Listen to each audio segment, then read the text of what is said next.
Although Britain is well versed in choosing and replacing prime ministers, the choreography today had an unfamiliar feel, with the Queen meeting outgoing leader Boris Johnson and Ms Truss in Balmoral rather than Buckingham Palace. Pictures showed the Queen smiling broadly as she shook the hand of Ms Truss as the pair met inside the drawing room at Balmoral. Wearing a grey cardigan and pleated tartan skirt, the monarch also clutched a walking stick as she held an audience with the incoming Prime Minister and invited her to form a government. There was also a noticeable bruise on the monarch's hand.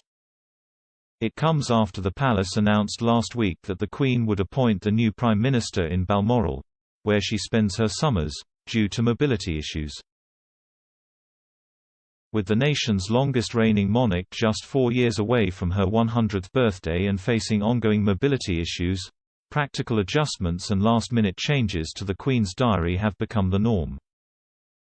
The Queen, under whose reign there have been 14 prime ministers before Ms Truss, has had to scale back her public appearances in recent months due to ongoing issues, and also spent a night in hospital last October for an unspecified illness.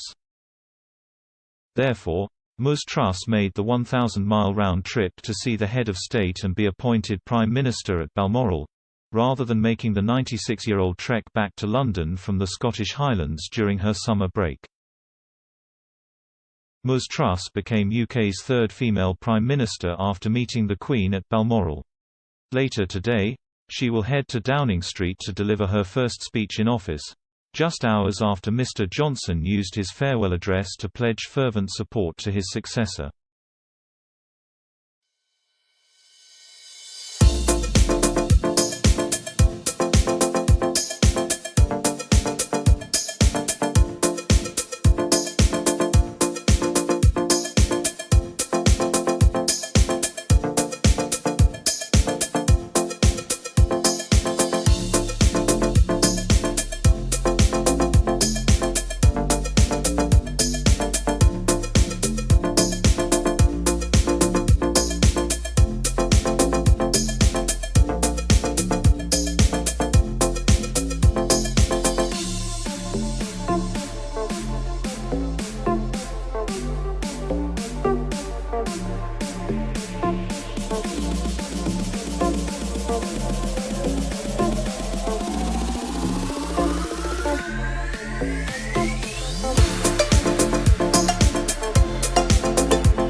Thank you.